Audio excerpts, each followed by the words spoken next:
The first time I found the stones, there were 9 of them, smooth and grey, laid in a tight spiral in Lena's old vegetable bed.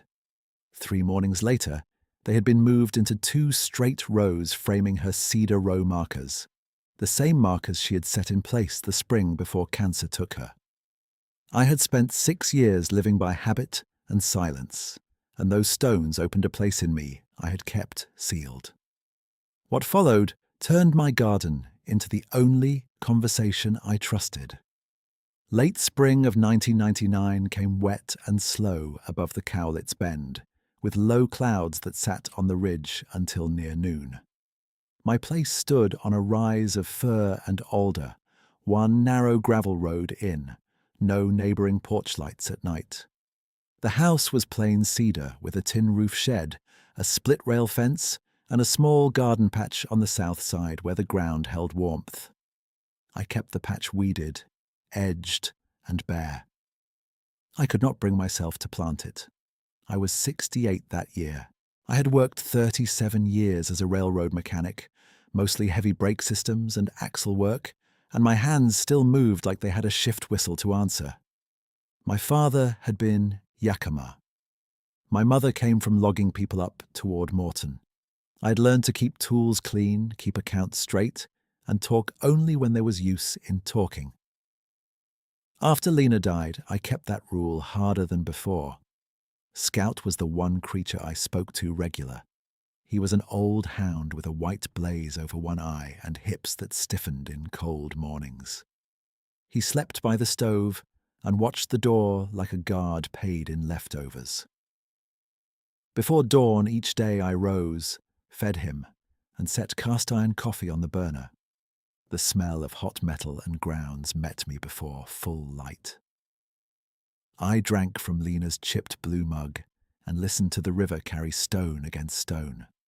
By the last week of May, the snowmelt had started feeding the upper channels harder than usual. Folks around here had a name for the early flood pulse when warm rain came over packed mountain snow. They called it Blackwater Rise. It was not one single wall of water. It was pressure first. It was banks softening under your boots. It was logs moving where they had sat for years. It was trails changing shape between one morning and the next. I kept a lower path to the bend where my pump intake sat behind a rock brace. Most mornings after coffee, I took that path with a shovel, a pry bar, and a length of wire in case the line needed a quick fix. Scout came with me until the slope got slick. Then he waited near the cedar snag halfway down. He trusted that routine more than he trusted weather. When I came back up, I split fir rounds by the stump block until my shoulders warmed. I patched fence wire where elk leaned through. I cleaned my saw chain. I set tools on the porch rail and rubbed oil into the steel with an old cotton rag. I moved through the day by tasks, one to the next, so there was less room for memory to gather. Lena's garden sat 20 feet from the porch steps.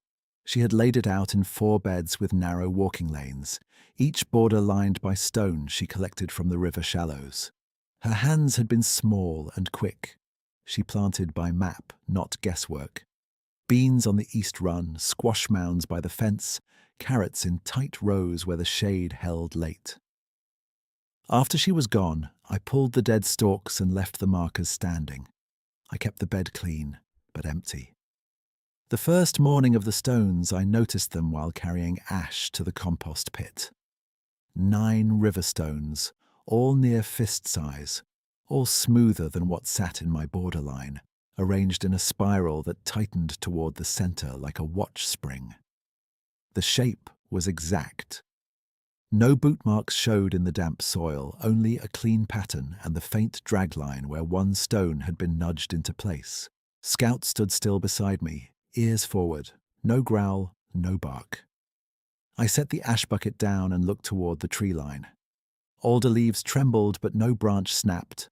No bird broke cover. I crouched and touched one stone with 2 fingers.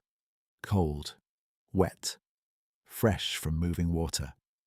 The nearest shallows lay a 1/4 mile down the lower path, below the bank where current ran fast even in dry months. I carried those stones to the edge and left them there, not throwing, just setting them in a loose pile by the fence post. That night, I checked the latch on the shed twice before bed. I told myself it was river kids, though no one came up my road without a reason. I told Scout, "Stay close tonight." He lifted his head, then laid it back down on his paws. Around midnight, he gave one low sound deep in his throat. Not alarm, more like a warning placed on a shelf for later. 3 days passed with warm rain in short bursts and a hard wind out of the west. I mended a break in the north fence where 2 posts had shifted. I changed the oil in the generator and set it back under canvas. I walked the lower path and found fresh sloughing along the bend, bank face cut sharp where water had bitten into soft soil. By then the deer had changed their pattern. Mule deer that usually crossed below my pump started keeping high among the fir roots. On the 4th morning, I found the stones again in Lena's bed. Not a spiral this time. 2 straight rows, each row 5 stones long, framing her cedar row markers so cleanly it looked measured with string.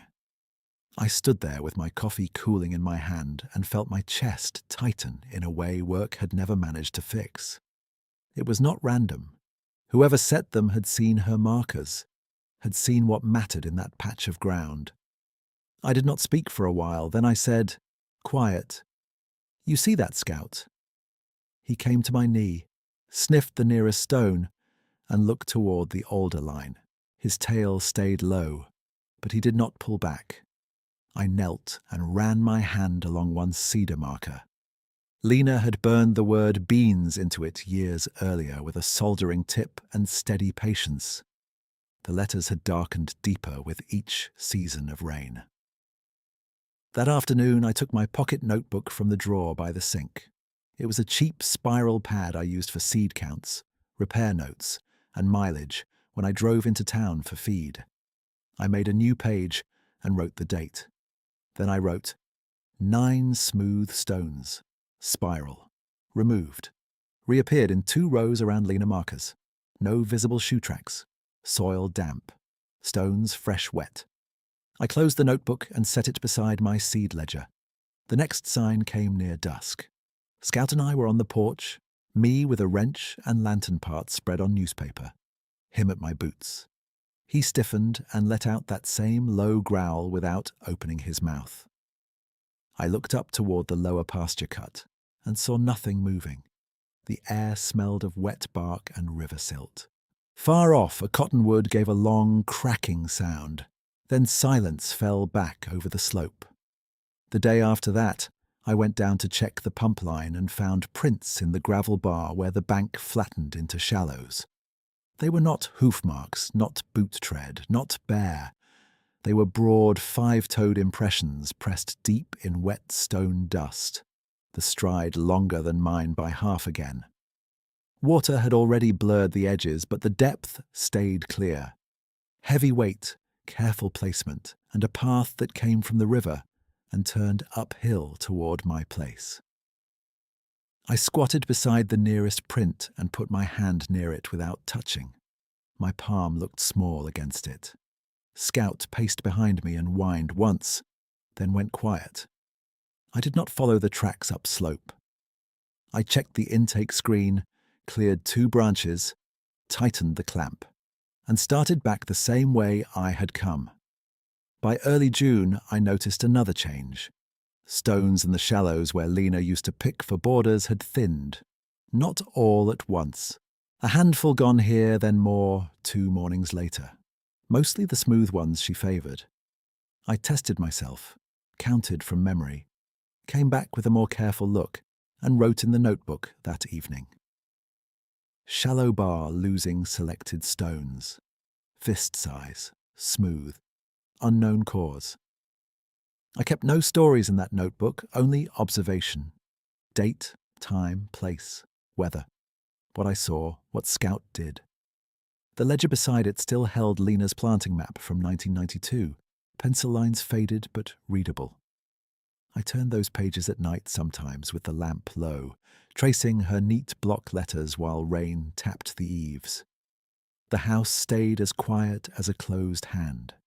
One evening, after checking the creek level stick and seeing it 2 inches higher than morning, I sat on the porch step and watched the garden until dark settled into the beds. Scout leaned against my leg, warm and heavy. I could hear the river pushing harder through the bend, a deeper tone under the usual sound of current. I did not call what was happening strange. I did not give it a name. I wrote it down and waited. The next morning came with a thin white mist sitting low over the garden beds, and the boards of the porch held night water in their grain. I rose before light as usual, eased wood into the stove, and set the cast-iron pot where Lena always set it, handle turned left. Scout watched from his blanket, blinking slow, then got up when I reached for his bowl. His nails clicked once on the pine floor. That sound had become my kitchen clock since the year she died. I fed him, poured coffee, and stood at the sink while steam climbed the window glass. Out past the pane, the south bed where Lena used to plant pole beans lay dark and level, cedar markers in place, stones from the last arrangement still framing them in 2 straight lines. Nothing had moved in the night. No new mark in the soil, no track across the lane. The ordinary look of it eased me and left me uneasy at the same time. I carried my mug outside and walked the perimeter fence before full dawn. The west line had held after the wind, but one staple near the corner post had lifted, so I set it back with the flat of my hammer. In the upper lot, 2 fir rounds waited by the chopping block. I split one clean, missed the grain on the second, reset my stance, and took it true. Work always came down to angle and force. If I stayed inside those 2 things, the day stayed manageable. By the first week of June, my routine had narrowed to what the place asked and nothing more. I checked the pump intake each morning. I cleared drift from the screen. I walked the creek stick at dusk and noted the rise in my notebook beside seed counts I no longer used. At noon, I ate at the corner of the table facing the garden. Same chair, same plate. Usually beans from a can and bread toasted in a pan. At night, I read old repair manuals or Lena's garden ledger until my eyes blurred, then banked the stove and slept light. Her ledger still carried pencil smudges where she had turned pages with damp hands. She drew each bed to scale, wrote dates in neat block letters, and marked soil changes with arrows. Sand here, compost there.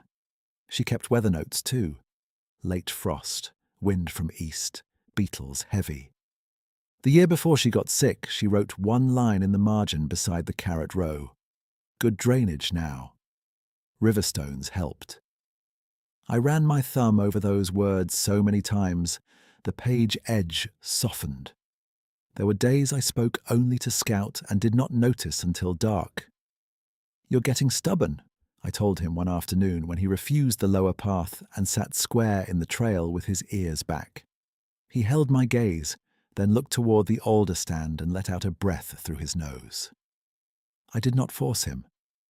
I checked the pump line alone and came back up with wet cuffs and mud on both knees, feeling the years in my lower back more than usual. The house had small sounds that belonged to us and stayed after her. The tick of the kitchen clock that ran 4 minutes fast. The loose hinge on the pantry door that gave a soft, metal chirp. The rattle in the stovepipe when gusts came down the drawer. I had repaired locomotives with tolerances tighter than a coin edge, but I left those sounds alone. They told me where I was when nights stretched long. They told me this was still the same place, even if the rooms had thinned out around me. Rain came in short bands that week, hard on the roof, then gone. Between showers, light broke through in narrow strips and made the wet cedar siding shine. I used those dry windows to pull weeds from the memorial bed and square up its borders with a hoe. I did not replant. I loosened soil and removed roots and left the ground open as if readiness counted for something by itself. Scout lay under the porch bench and watched my hands move. When I finished, I carried the 2 rows of arranged stones to the edge of the garden and set them down by size. Not thrown, not hidden, just moved. I told myself I wanted a clear bed and straight lanes. I told myself I was maintaining order. Still, before I went inside, I looked over my shoulder toward the alder line and stood there longer than needed, mug empty, fingers cooling in the damp. That evening the river changed pitch. It still sounded like water over rock, but a lower note sat under it, steady and heavy, the way loaded freight sounded before it came into view, around a bend. Scout heard it and lifted his head from my boot. He did not bark. He pressed his chest against my shin and listened. 2 mornings later, I found fresh marks in Lena's bed again, but not stones this time. The soil between the cedar markers had been brushed smooth in 3 wide arcs, like someone dragged a branch with care, each sweep stopping at the bed edge without disturbing the lane gravel. No footprints showed in the loose dirt, no knee prints, no boot heel, no claw scuff. I knelt and touched the surface. The damp, compact, recent. I wrote the date and detail before breakfast so I would not reshape it in memory. The same day, down at the shallows, I saw where more river stones were missing. Lena always picked from one gravel tongue that jutted into slow current, a pocket where smooth pieces settled after high water. I had enough habit left to know that bar by sight. 10 or 12 fist-sized stones were gone from the strip nearest shore, not washed downstream, not buried, simply absent from the place they should have been. New impressions marked the wet gravel above the waterline. Broad, 5-toed. Deep at the front, lighter at the heel. I measured one print with my folding rule, 12.5 inches at the widest point, longer than my boot by nearly 4. The stride between 2 clear impressions ran close to 5 feet. I noted both numbers. I did not cast it or photograph it. I did what I had always done with machine faults and flood signs. I observed, recorded, and left the site as found. By then, mule deer had fully abandoned the lower path. Their tracks used to stitch through the fern near my pump line every morning. Now, they cut high behind the shed and crossed near the old cedar snag, where footing stayed firm. Twice I watched a doe and last year's fawn pause above the drop, heads angled downhill, then turn away from the bend without stepping into the opening. They moved quick, but not panicked. Avoidance, not flight. The birds shifted too. Stella's jays that usually raised noise near the compost pit went quiet after sundown.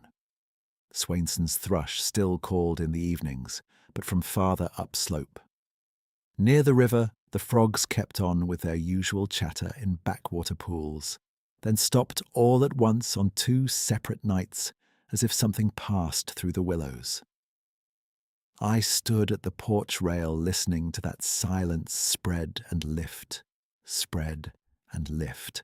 and wrote down the times from my watch. 3 days passed before the first real push of Blackwater Rise reached my bank.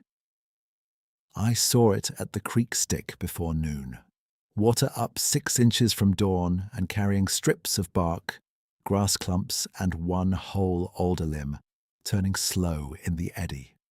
The current near the pump brace had sharpened from green-brown to near black, where depth increased, and the outside bend was eating at the toe of my lower trail. I drove 2 steel stakes and tied caution ribbon between them, so I would not trust old footing in dim light. That afternoon I lifted the intake hose and reset the brace rocks one by one. They were heavy enough to keep me honest, rounded enough to slip if I rushed. Scout waited above the cut, whining low whenever I stepped close to the undercut bank. I talked to him while I worked, plain and short. "Steady now. Almost done. Back up. He shifted when asked and held position. Good dog. Old but still listening. Back at the house, I spread my wet gloves near the stove and opened the notebook. The page for that date ran longer than usual. Creek rise, bar losses, deary route, frog silence, print dimensions, bank undercut at lower trail. I added one more line before closing it. Scout growled at dusk again. No bark. I set the notebook beside Lena's ledger and put both under the bread box, dry and flat. Near dark, while I cleaned a lantern chimney on the porch, Scout stiffened at my feet and faced the tree line. His growl stayed in his chest, the same restrained sound as before, but longer this time. I followed his line of sight across the garden lanes to the alders and saw only trunks, wet leaves, and shadow. Then I noticed one stem in the bed by the fence moving side to side against the wind's direction. Once, then still. No crack of branch followed, no rush through brush. I did not take a rifle. I did not walk out to challenge empty timber. I set the clean chimney down, lit the lantern, and hung it by the porch post where its glow reached the first garden lane. Then I carried 2 pieces of smoked trout from the icebox and 1 apple from the wire basket, cut the apple in half, and stood with them in my hands for a long moment, listening to rain begin again in a fine, slanting sheet. The river's lower note pressed against the hill. I stepped down the porch stairs and crossed to the flat stump by the garden gate, the one Lena used as a potting stand. I laid the trout on a clean tin plate so mud would not coat it, set the apple halves beside it, and backed away without turning my back on the alders. Scout stayed on the porch, rigid, eyes fixed past me into the trees. When I reached the top step, I sat and waited beside him until full dark settled over the beds and the lantern burned low.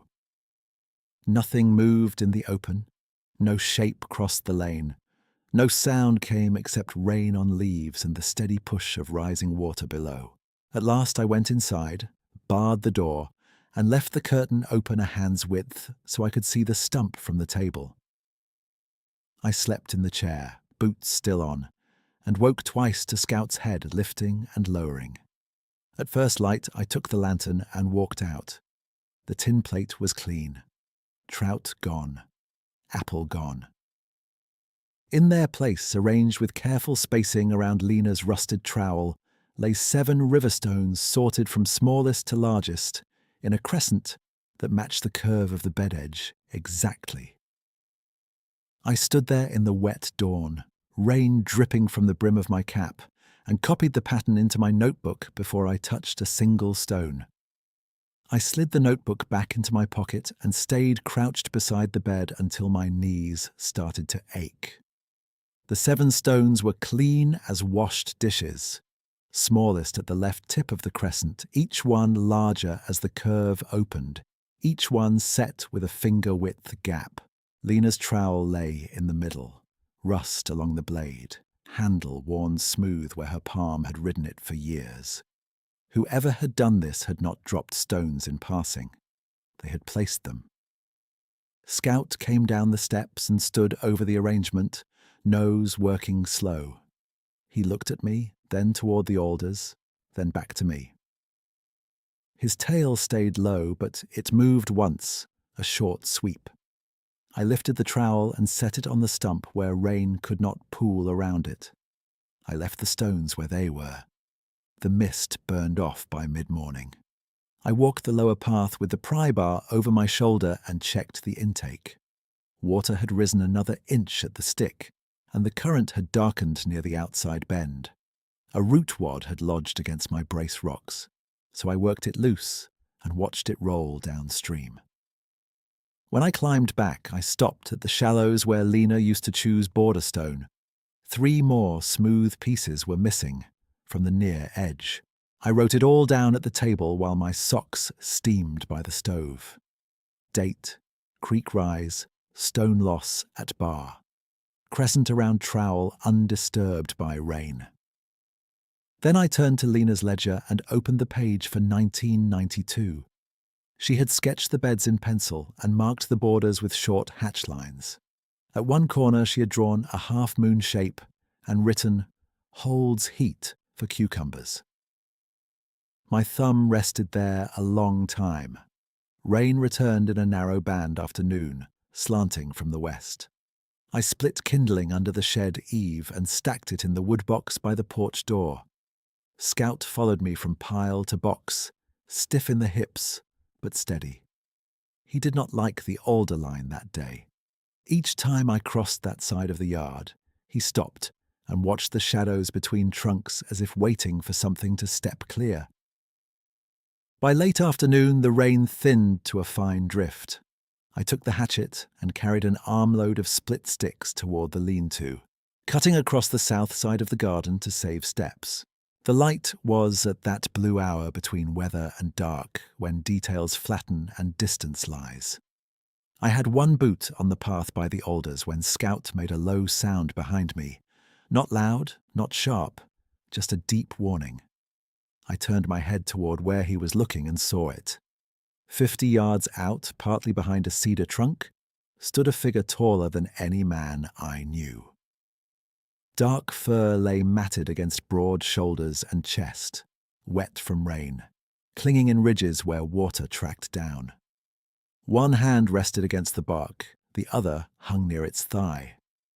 Its head was angled toward the garden bed, not toward me, then shifted and held still. The shoulders rose and fell slow. I did not move.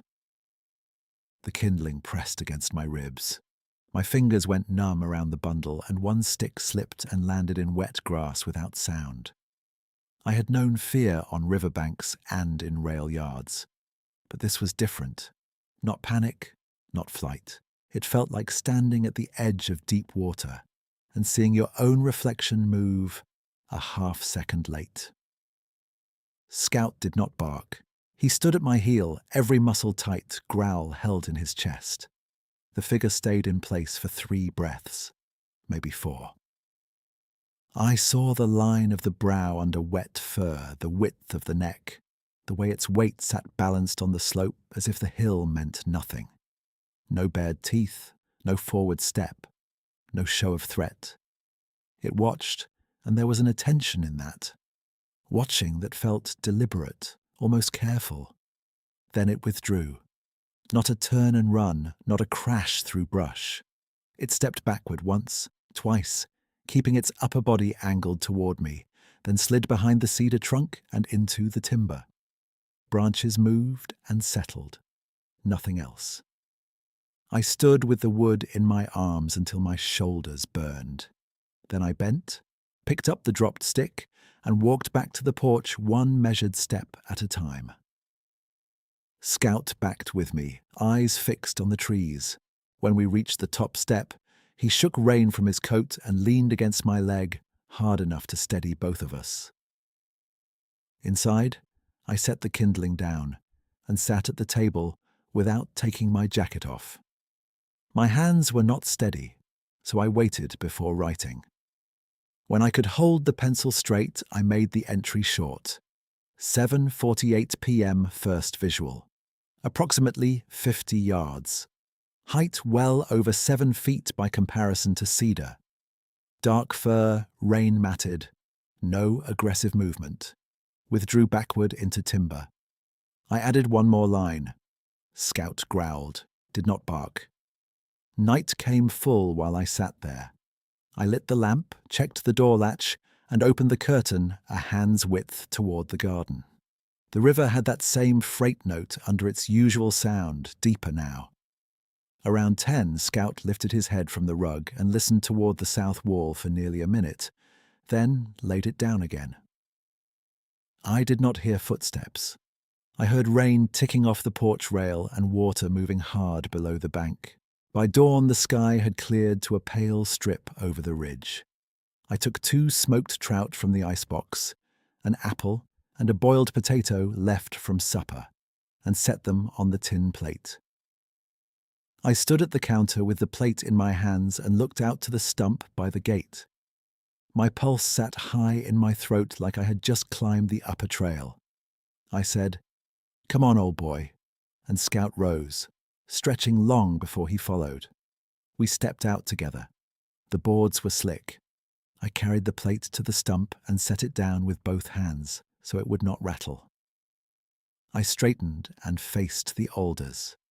"It is for you," I said to the trees, voice low, plain. "No trouble here." Scout looked up at me. Then he sat by the top step and watched the line where shade began. I spent that day inside the bounds of routine so my mind would not race ahead of my hands. I tightened bolts on the wheelbarrow. I cleaned the teeth on my pruning saw. I checked the creek stick at noon and marked another inch of rise.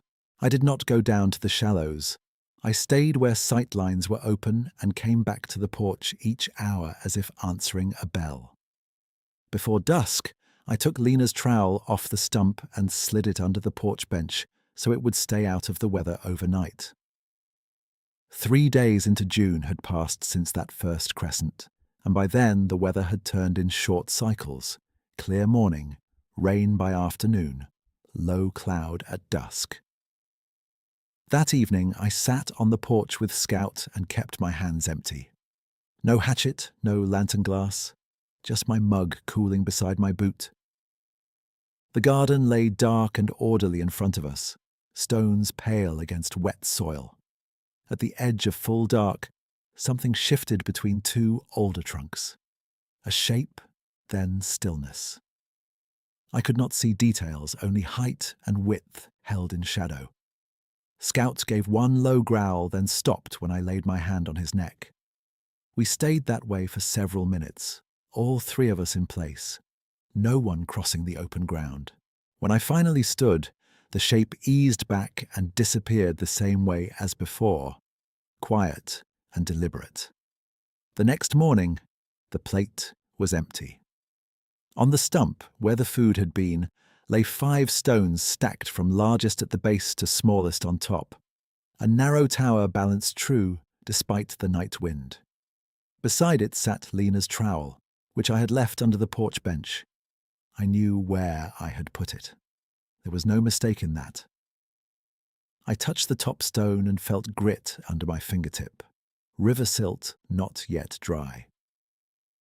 I wrote down the order, the size estimate, and the trowel relocation before coffee. That evening I placed food again, this time just trout and 1 apple half. I stood in the lane a few seconds longer than before, then stepped back and sat on the second porch step where I could see the stump and the south bed, both. Scout settled beside me with his chest against my shin.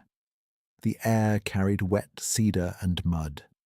Frogs started up in the lower backwater and cut off all at once, then resumed. A dark form appeared at the tree line, farther right than the night before, shoulders clear against a pale trunk. It remained there while light drained from the yard. I could not see its face, but I could feel the direction of its attention. It was not scanning for entry. It was looking at the bed, then at me, then back to the bed. "It is all right," I said, not loud.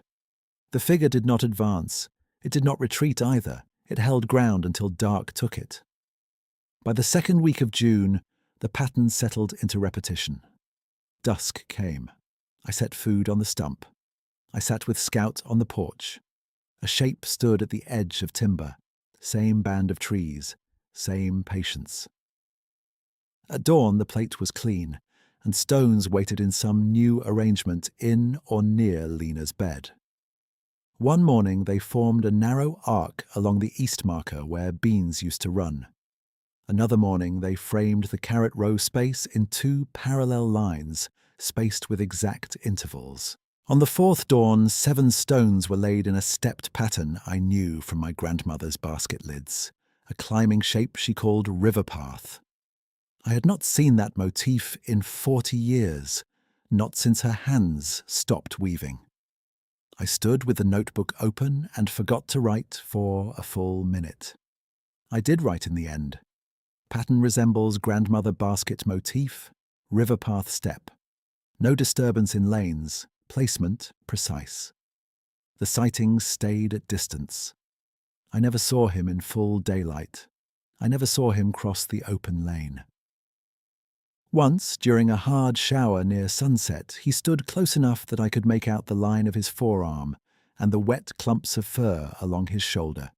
He shifted weight to one leg and held the other slightly behind, as if favouring it. The stance was brief, then gone. I noted it and set the pencil down with more care than usual. Scout changed before I did. The first nights his growl started as soon as the figure appeared. Then the growl softened, shorter each evening. By the sixth night he raised his head and watched without sound, ears forward, body still but not rigid. On the eighth night he laid his chin on my boot while the watcher stood in the trees, and neither of us moved until full dark. The river kept rising through all of it. At the creek stick, the mark climbed a little each day. The lower path had begun to shear at one corner near the pump line, and I flagged a safer route through the fern. Cottonwood roots showed fresh where bank soil had peeled away. Blackwater Rise had not broken its full force yet, but the pressure was there in every sound. That last evening of the sequence, rain had stopped, and a thin steam lifted from the ground. I set out trout, 2 apple halves, and a boiled potato split open so scent would carry. Then I did something I had not done before. I stepped off the porch and stood at the garden gate, 10 feet closer to the trees than my usual place, hands open at my sides. Scout remained on the top step, watching both of us. The figure emerged to the same line of alders and stopped. Even at that distance I could see the breadth of chest and the slight turn of the head. We stood facing one another with the gate between us and damp earth under both our feet. Fear was still present, but it had changed shape. It sat beside wonder now, not over it. After a long minute, he lowered his arm and pointed once toward the river, then held still. The gesture was small, almost formal. Then he stepped backward into the timber and vanished. I waited until the light was gone. When I checked the stump at dawn, the food was gone, and in the center of Lena's bed lay a new design. 12 stones in 2 mirrored lines, meeting at a narrow point like a channel, split around an island. It matched almost exactly the way overflow ran when the bank failed near my pump brace. I copied it into the notebook, closed the cover, and looked down toward the bend where the water sounded heavier than it had all spring. I copied the channel shape twice to make sure I had it right, then put the notebook in my back pocket and took the lower trail. The air had warmed, but the river carried melt cold under that warmth, and the sound from the bend had a hard edge to it. Scout stayed close at my left knee until we reached the cedar snag. There he stopped, planted his feet, and gave a low warning that did not rise into a bark. "I know," I said. I went on alone the last stretch, one hand on alder trunks where the path had slumped. The caution ribbon I had tied 2 days earlier was hanging loose, one stake gone, the other leaning downstream. At the creek stick, the water stood 4 inches above yesterday's dusk mark. Drift spun in the eddy and shot free. My intake brace held for the moment, but the bank above it had opened into a fresh bite of slick brown soil. I knelt to clear bark from the screen and heard one sharp crack upriver, timber giving way under pressure. Then came a second sound, lower than branch break and shorter than any bear call I had heard. Not coyote, not elk. It carried through the water noise like a struck cable, then cut off. I looked up toward the willow pocket on the inside bend. Nothing moved. I stood, wiped my hands on my pants, and listened. The river pushed and rolled. Gravel clicked under current. Then that same low call came again, closer this time, followed by a heavy thrash, and a churn of mud against roots. I climbed 2 steps up the bank for a better angle and saw him. He was 30 yards downstream in a side pocket where floodwater had chewed under a cottonwood root mass.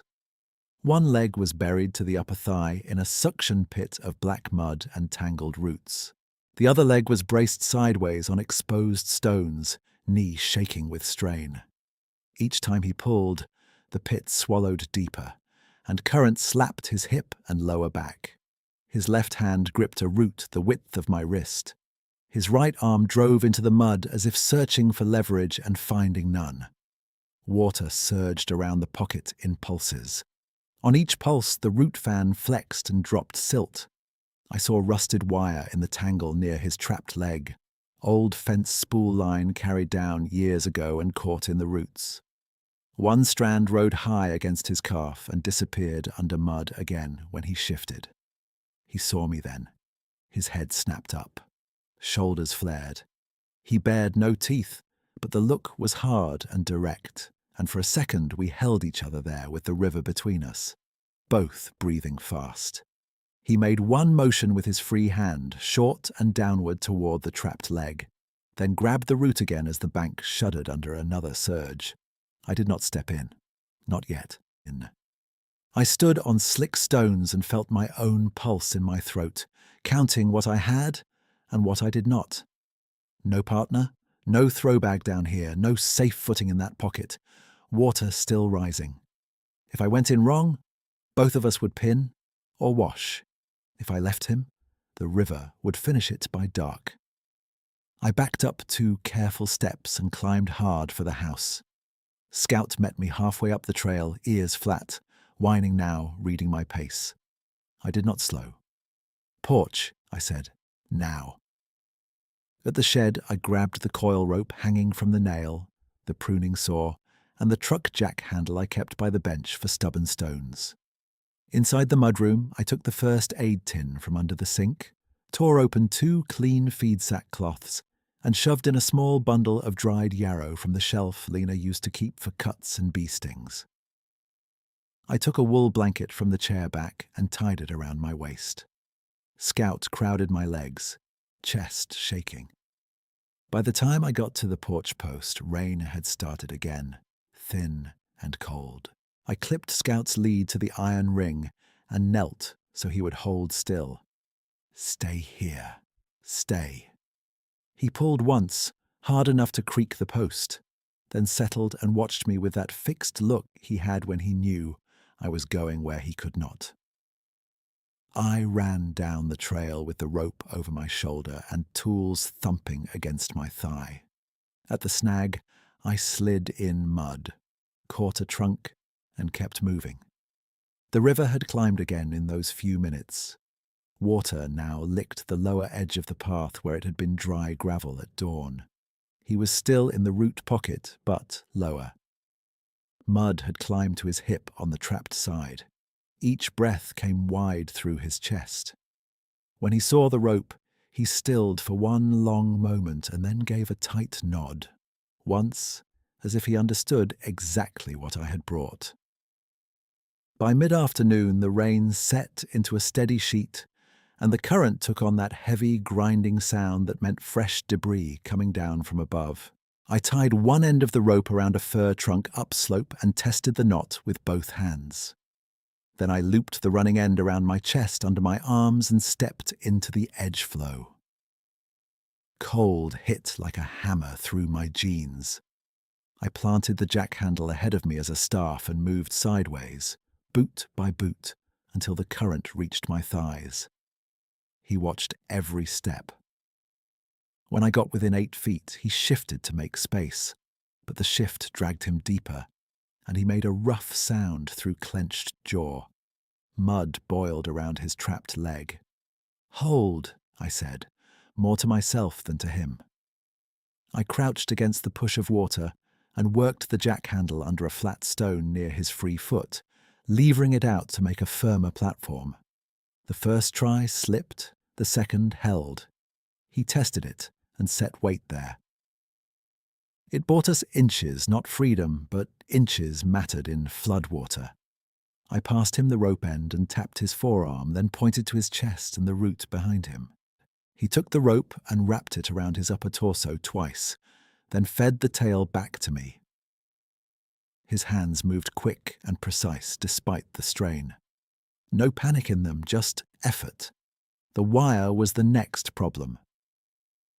I could see one strand cutting across the outside of his calf where fur had been flattened dark by water. Not spurting, not torn open wide, but deep enough that each pull tightened it. The strand vanished into mud and root. If I hauled without cutting it, I would cinch it worse. I wedged the saw teeth into the root mesh first, clearing a window around his leg. Mud sucked at the blade and tried to pull it from my hand. He braced both palms on a root and held still while I worked within arm's reach of him. Once a floating branch struck my back and spun me sideways. He caught the rope across my shoulders and shoved me upright before the current took my feet. We reset without a word. I found the wire by touch more than sight, traced it to a twist around a root nub, and worked the saw under it. Steel on steel gave a high scrape, then a snap. The cut end whipped and nicked my sleeve. I grabbed both ends and bent them back into the root mass so they would not catch again. He drew one breath and pulled. Nothing. I set the jack handle deeper under the stone platform and drove down with my weight, lifting his trapped side half an inch. He pushed with the free leg and hauled on the rope around his chest. Mud belched and held. Again. On the third lever, the root bundle shifted. A knot of alder roots tore free with a wet rip, and his leg rose to mid-thigh before suction caught at the knee. He made that same cable-low sound, louder now, and dug his fingers into the bank. I let the jack handle drop and drove both hands into the mud around his knee, scooping and breaking seal where I could reach. It was like digging wet cement. Currents slapped my ribs and tried to fold me downstream. He held me in place once with the rope when my boots slid. I got one forearm under his knee, shoved upward, and yelled without meaning to. His leg came free all at once. The release threw both of us backward. He slammed into the root wall. I went to one knee in the current and felt water punch over my shoulder. He did not try to stand yet. Good. He kept low, both hands planted, breathing hard. The freed leg was cut along the outer calf where the wire had ridden. Fur was parted and dark with river water and blood, but the flow was steady, not pumping. Mud packed into the edges. I pulled the first clean cloth from my jacket, rinsed it once in clearer flow upstream of us, then pressed it firm against the cut. He flinched and bared his teeth for a second, not at me, at the pain, then settled and let me keep pressure. I took the yarrow bundle from the tin with numb fingers, crushed it in my palm, and packed it into the cloth before binding with the second strip around his calf twice, and knotting above the wound where muscle narrowed. The cloth darkened, then slowed. I checked below the wrap with 2 fingers, warmth and pulse still present. Good, I said, breathing hard. Good. He met my eyes at that, rain running off his brow ridge, and gave a short exhale that looked almost like relief. Getting out was slower than getting free. I moved first to test each step and set the jack handle where he could use it as a third point. He rose halfway, weight mostly on the uninjured leg, then paused until a weaker surge passed. I pulled tension on the rope to the fir trunk and angled us toward the shallower tongue above the pocket. He followed in sync, matching my pace exactly. 1 step, stop, brace, 1 step. Twice he stumbled when the injured leg folded. Twice he caught himself on roots before falling. The second time I put my shoulder against his hip and took some of the load while he reset his foot. The mass of him was like pushing a wet log uphill, solid and heavy and alive with strain. He accepted the support without turning away. at the edge shelf where water dropped from thigh to knee depth. We stopped and held position while drift rushed past. I retightened the bandage. He leaned both hands on a boulder and let his head hang for a count of 10, then straightened. The rope to the fur had gone taut as a bar. I unlooped it from my chest, moved upstream 3 paces, and reset our angle for the final climb to gravel. He watched, then shifted with me, using the jack handle under his arm the way I would use a cane on ice. When we reached the gravel bar above the pocket, I pulled the wool blanket from my waist and held it out. He looked at it, then at me, and after a pause took it in both hands.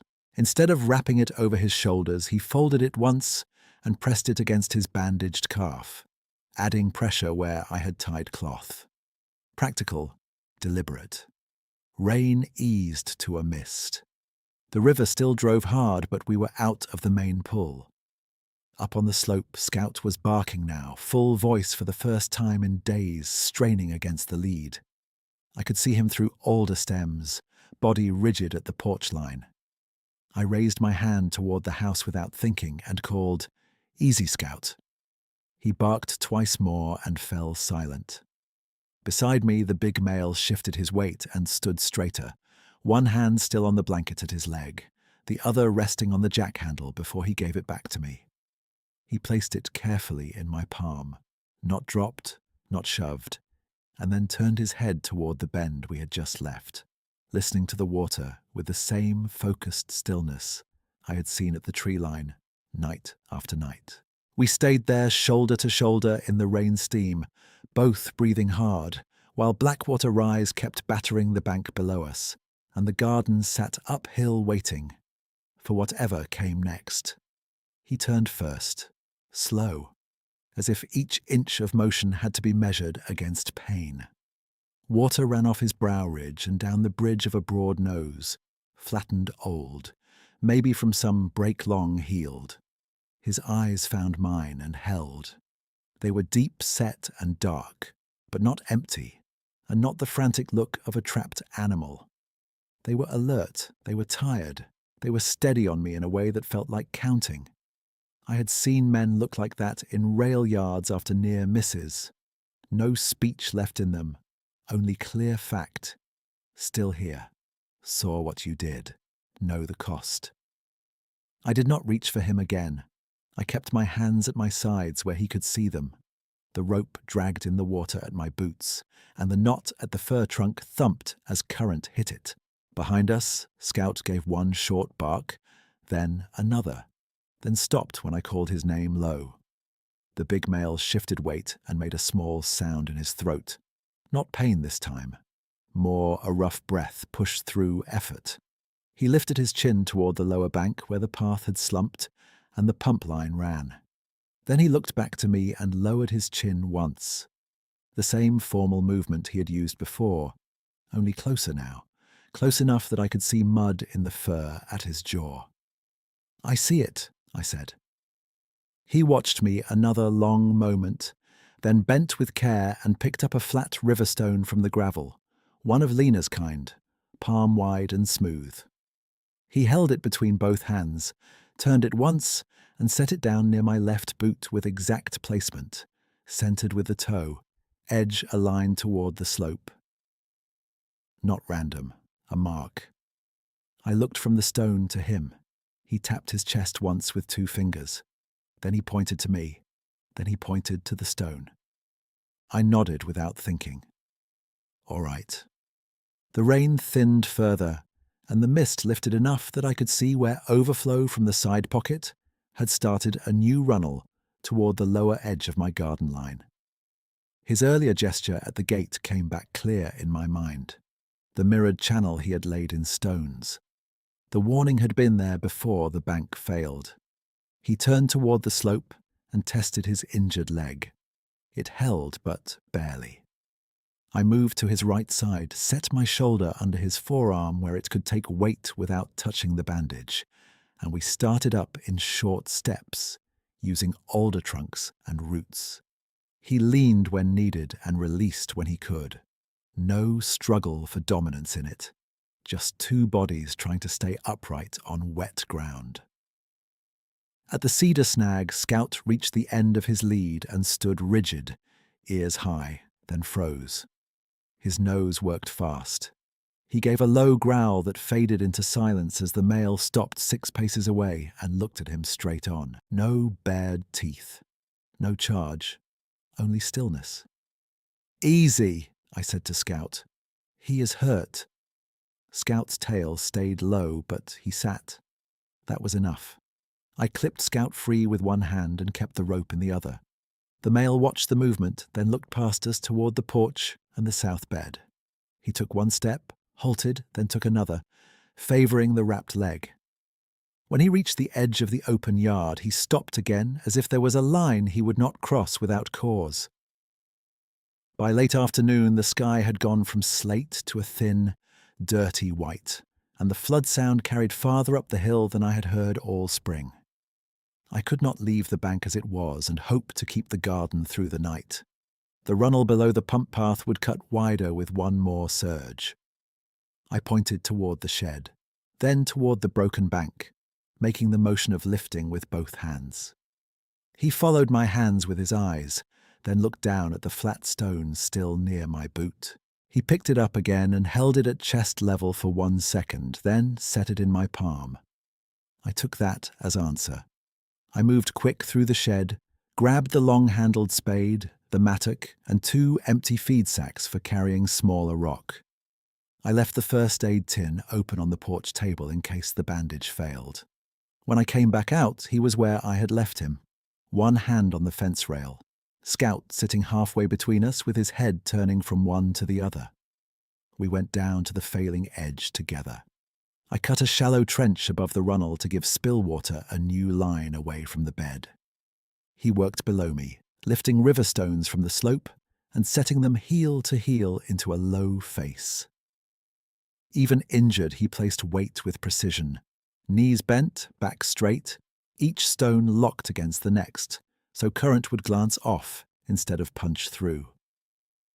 I filled gaps with smaller pieces from the feed sacks. He tamped them with the side of his fist, then moved to the next. There was no talk. The rhythm held us, dig, lift, place, brace. Rain started and stopped in thin bands. Floodwater hissed through brush and tested every weak point we had not reached yet.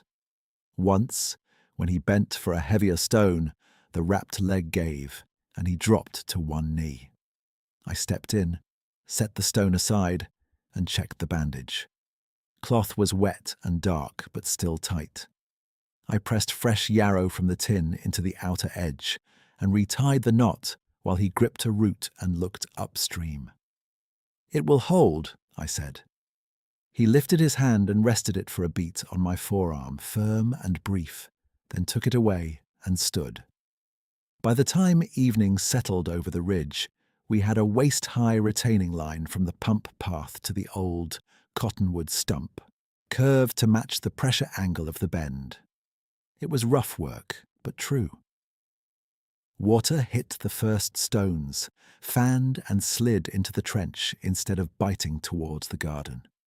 I watched 3 pulse surges strike and pass without collapse. The line held. He stepped back from the wall and stood in rain steam, chest moving slower now. I stood across from him, mud to my thighs, hands shaking from cold and effort. Between us, the new center stone sat flat and level, the one he had handed me. Without looking away, he reached down, picked another thin stone, and laid it at the centerline seam with both hands, exact and deliberate, like signing a page. Then he looked at me again. In that look, I felt something settle. Not ownership, not debt. Recognition. His eyes were not wild and not angry. They held a kind of old attention I had seen only in elders who listened longer than they spoke. I thought of my grandmother's baskets and the river path motif. I thought of Lena's planting map and the channels she drew to keep roots from drowning. I thought of all the nights at the porch when both of us had waited for the other to choose patience over fear. I touched 2 fingers to my chest, then pointed to the wall, copying his earlier gesture as close as I could. "Together," I said. He gave that same downward nod once. He turned toward the alders at the edge of the yard and moved into shadow, favoring the leg, but steady. Scout stood and watched him go. No growl now. At the last trunk, the male paused and looked back one final time, then disappeared into timber without sound. I stayed by the wall through full dark, checking for blowout, resetting one loose stone near the lower end and clearing debris from the trench mouth. The flood kept pressing, but the new line kept turning it. When my hands stopped working from cold, I climbed to the porch with Scout and wrapped us both in blankets by the stove. 3 days passed before the river dropped below the mark it had hit that night. On the first morning after the rescue, I woke sore through my shoulder and knees and went straight to Lena's bed before coffee. The soil was damp but uncut. No fresh scour. At the centre of the nearest lane lay 3 smooth river stones, arranged in a narrow triangle, point facing east where she used to start beans. No tracks showed in the lane. I set my mug on the porch rail and wrote the pattern into the notebook with a steady hand. At dusk that same day, while mist moved low through the alder trunks, he appeared at the tree line again. Same distance as before, same stillness. Scout rose from his place, watched, then sat back down without sound. I set smoked trout and 1 apple on the stump and stepped away. The male did not come forward while light remained. He stood until dark closed around him, then was gone. At dawn, the plate was clean. In the bed, stones marked a curved border exactly where Lena's ledger showed squash mounds in 1994, 3 feet from the fence line, arc open to morning sun. I checked the ledger at the table and found the pencil note in her hand. Leave space for vine turn. I ran my thumb over the words and felt my throat tighten, then ease. By the second week after the flood peak, he had come 3 times at dusk and left 3 patterns, each one matching some old line from Lena's maps or my grandmother's basket forms. Crescent for heat, split channel for overflow, river path step along the east run. I stopped moving the stones aside. I worked around them when I weeded, as if they were stakes set by another careful gardener. I also did what I had put off for years. I opened a fresh page in the seed ledger and wrote a planting list. Bush beans, scarlet runner beans, summer squash, late carrots. The next morning I drove to town for seed packets and cloth tape, bought only what I could tend alone, and came back before noon rain. No one at the store asked why I was planting again after all this time. I did not offer reasons. When I planted, Scout lay in the shade of the porch, old head on old paws, watching my hands. I knelt in Lena's bed and pressed each bean into soil between smooth river stones laid by 2 different lives. The earth held warmth from a break in the weather. Blackwater Rise had chewed the bend raw, but the wall below stood where we had set it, turning the force away one surge at a time. He came once more at dusk, just after I finished the last row. He did not approach the gate. He stood at the trees and watched me rinse mud from the trowel in a bucket by the steps. I looked up and raised my hand, palm out. He held still for several breaths, then lowered his head and stepped back into timber. He did not return the next night, or the next. By the 4th evening, I understood that the absence was not a break. It was a leaving done clean. A week later, near sunset, Scout lifted his head toward the alders and gave one soft whine. I looked up from tying bean twine and saw shapes beyond the first trunks, taller and shorter forms held in a loose line, silent in the dim.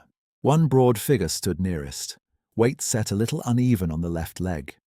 Behind him, farther back, 2 others remained half hidden, shoulders and heads just clear of shadow. None crossed into the yard. None made sound. I stood still with the twine in my hand and let them look. After a long minute, the nearer male bent and placed something at the edge of the tree line. Then all 3 withdrew, each step quiet, until the trunks took them. I waited until full dark before walking to the spot. On the ground lay a bundle of smooth river stones wrapped in willow bark, sorted by size, with one flat piece on top, marked by a natural white vein that ran down the center, like water finding a channel. I carried the bundle to Lena's bed and set the marked stone at the head of the bean row, where first light would hit it. Scout came beside me and leaned against my leg, steady and warm, while the river moved below us and the new wall caught the last of the evening light. I left the willow bark wrapping tied until the rain quit. When the porch boards stopped hissing and the drip from the eaves settled into a slow tick, I carried the bundle inside and set it on Lena's table. Scout followed and lay down by the stove, eyes on my hands. I untied the bark cord and opened it flat. There were 11 stones inside, each one smooth, each one chosen for shape, and the marked piece with the white veins sat on top like it had a place to keep. I took my notebook from my back pocket, dated the page, and drew what I saw. 11 in bundle, sorted. Willow bark wrap, white vein flat stone set at bean head. I added one more line under it, 3 figures at tree line. Lead, male favoured left leg. No approach. Gift left and withdrawn. Then I turned to Lena's ledger and found her old planting map for the year she first tried scarlet runners. She had drawn a small mark at the head of the row and written, "Stone holds morning heat." I sat there a long while with both books open and my finger on her pencil line. Before sleeping, I put things back where they belonged. The first aid tin got fresh cloth and a new bundle of dried yarrow. The rope went over the kitchen chairs to dry. Then I recoiled it and hung it on its nail in the shed. The pruning saw I cleaned with kerosene and set under the bench. The truck jack handle went back by the spare tire. The wool blanket I had used at the river was rinsed, wrung, and draped across the porch rail. I did not leave any of it scattered. That felt important. At first light, I took pliers, a short-handled rake, and a bucket down to the root pocket where he had been trapped. The water had dropped enough to show the snagged fence wire in the mud. I worked each length free and coiled it into the bucket, along with 2 rusted staples and half a broken spool flange that had wedged in the roots. I hauled the scrap up the slope and dumped it in my iron bin behind the shed, then wrote in the notebook, "Hazard removed from pocket, disposed with scrap. No fresh cut in retaining wall after night flow." By the 3rd morning after the bundle, mule deer were using the lower traverse again. A doe stepped onto the old line at dawn while I checked the creek stick, paused where the bank had failed, and crossed above the new wall without bolting.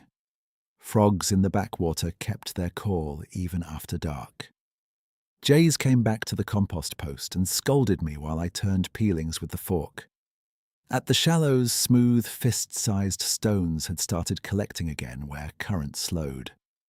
I stood there and watched water place them one by one among gravel, as patient as a hand. He did not come that week. I still set 1 trout scrap on the stump at dusk for 3 nights, then stopped and left only clean wood on top of it. On the 4th evening, I sat on the 2nd porch step with Scout and listened to river and wind and the old hinge chirp when the pantry shifted with cooling air. Nothing moved at the alders but rain. I said out loud, "All right, travel safe." Scout leaned his shoulder against my knee and let out a breath, then slept. Planting came under a high grey sky with no breaking cloud until afternoon. I carried seed packets in my shirt pocket and Lena's trowel in my back pocket, same as she used to do with her apron. I knelt in the bed where the stone patterns had settled into a border that felt earned, not strange. Beans went in first, 2 knuckles deep, spaced by marker and memory. Then squash mounds where the crescent stones held warmth. Carrots in tight east rows between the river path steps. Scout watched from the porch shade, head up whenever I moved to a new line, then down again when he heard the trowel scrape. When I finished, I stood and looked over the bed and said, "That is enough for one day." Scout thumped his tail once on the boards. Blackwater Rise tested us one more time in July. Warm rain hit snowfields again, and the bend came up hard after midnight. I took the lantern and went down in slick boots while Scout barked from the porch. Water drove into the retaining line at an angle that would have cut my old bank in an hour. Instead, it struck stone, fanned through the trench, and spilled into the side run exactly where we had aimed it. One section near the cottonwood stump rattled loose under driftwood impact. I set my shoulder to it, reset 2 rocks, and packed gravel behind with both hands while rain ran down my sleeves. The line held until dawn, and held after. That morning, soaked through and shaking, I came back up to coffee and wrote the result with a mechanic's plainness. Wall took surge, minor reset only, garden intact. In the margin I added a note I had not made myself write yet. Channel pattern accurate. Warning received and understood. I closed the notebook and tucked it under the bread box beside Lena's ledger. I did not hide either one after that. Summer moved by tasks and weather, not mystery. Beans climbed twine, squash leaves spread wide over warm stones, carrot tops feathered green. I weeded at dawn and again near dusk. Scout slept more and walked less, but he still rose for every porch sit and kept his old post by my boot. On clear evenings I sometimes saw movement far up the ridgeline, too distant for shape, and once I found 3 stones crossed on the stump with no tracks in dry dust. I left them crossed for a week, then moved them to the garden edge and wrote the date. No further sign. By late October, the first hard frost silvered the fence rails. I pulled the last carrots, clipped dead vine, and set the bed to rest with straw between the stones. Scout's hips had gone stiff enough that he needed both front paws planted before standing. He still followed me to Lena's bed, though, and he still faced the alders when dusk came, ears forward, as if keeping faith with a watch we had shared. He died in November by the stove before dawn, quiet and warm under his blanket. I woke to stillness and knew before I touched him.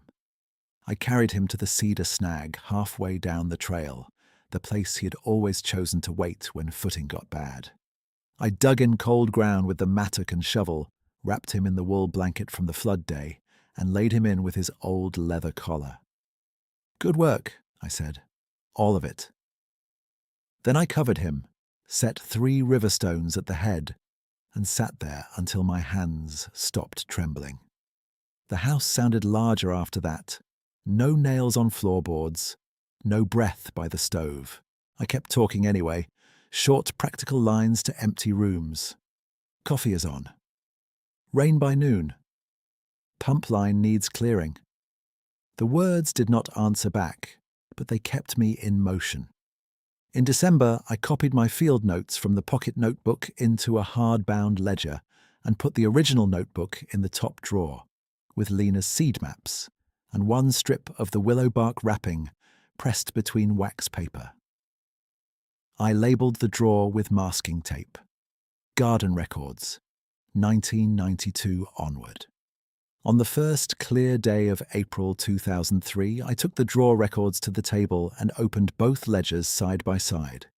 Lena's pencil map, my flood notes, pattern sketches from the stone gifts. I made a new planting plan that used all of it. Rows placed by her spacing, drainage by the split channel shape, heat stones set by the crescent, walkway corners marked by the stepped river path. Then I carried seed outside and planted alone in steady morning light while swallows cut low over the yard. Years passed that way, one season at a time, plain work and careful watching.